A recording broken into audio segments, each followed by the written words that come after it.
At sinabi niya, may isang tao na may 2 anak na lalaki. At sinabi sa kanyang ama ng bunso, Ama, ibigay mo sa akin ang bahagi ng iyong kayamanang nauukol sa akin. At binahagi niya sa kanila ang kanyang pagkabuhay.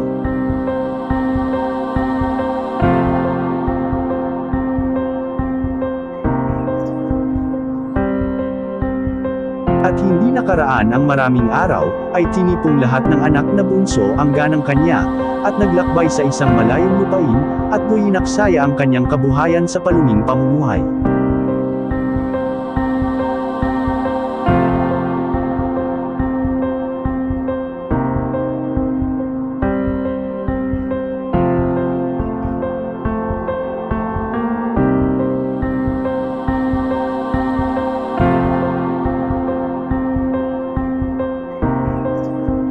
At nang magugol na niyang lahat, ay nagkaroon ng isang malaking kagutom sa lupain yaon, at siya'y nagpasimulang mga ilangan.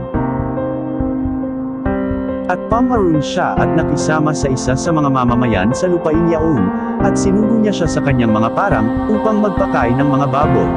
At ibig sana niyang mabusog ang kanyang tiyan ng mga ipa na kinakain ng mga baboy, at walang taong magbigay sa kanya.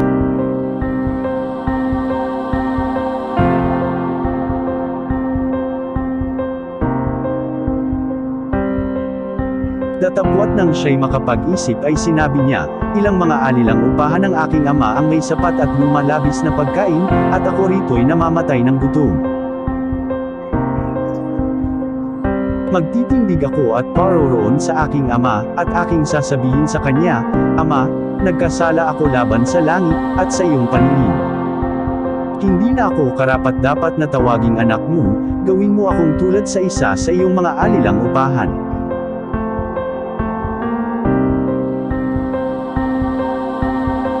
At siya'y nagtindig, at pamaroon sa kanyang ama. Datapwat samantalang nasa malayo pa siya, ay nat-anuan na siya ng kanyang ama, at nagdalang habag, at tumakbo, at niyakap siya sa leeg, at siya'y hinagkan. At sinabi ng anak sa kanya, Ama, nagkasala ako laban sa langit, at sa iyong paningin, hindi na ako karapat-dapat na tawaging anak mo.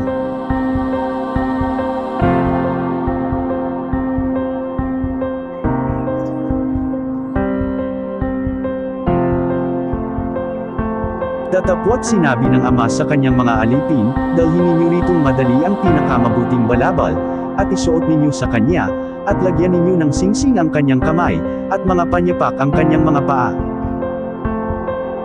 At kunin ninyo ang pinatabang guya, at inyong patayin, at tayo'y magsikain, at mangagkatuwa. Sapagkat patay na ang anak kong ito, at muling nabuhay, siya'y nawala, at nasumpungan. At sila'y nangagpasimulang mangagkatuwa.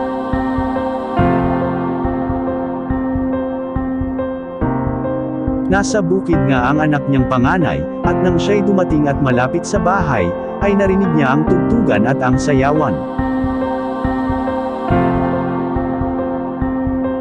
At pinalapit niya sa kanya ang isa sa mga alipin, at itinanong kung ano kaya ang mga bagay na yaon.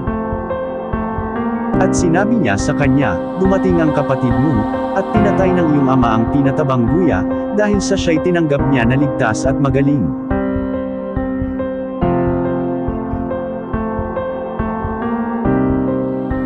Datapwat nagalit siya, at ayaw pumasok, at lumabas ang kanyang ama, at siya'y namanik sa kanya.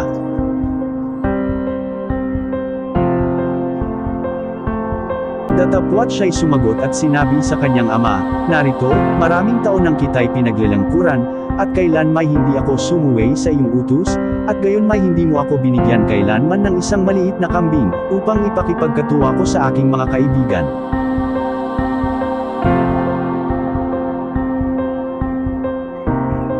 Datapwat nang dumating itong anak mong umubos ng iyong pagkabuhay sa mga patutot, ay ipinagpatay mo siya ng pinatabang guya.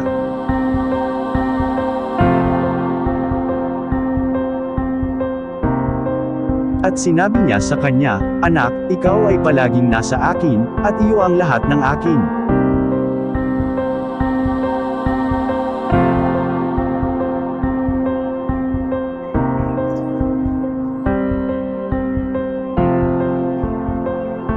Sapwa't karapat dapat mga katuwa at mga agsaya tayo, sapagkat patay ang kapatid mong ito, at muling nabuhay, at nawala, at nasumpungan.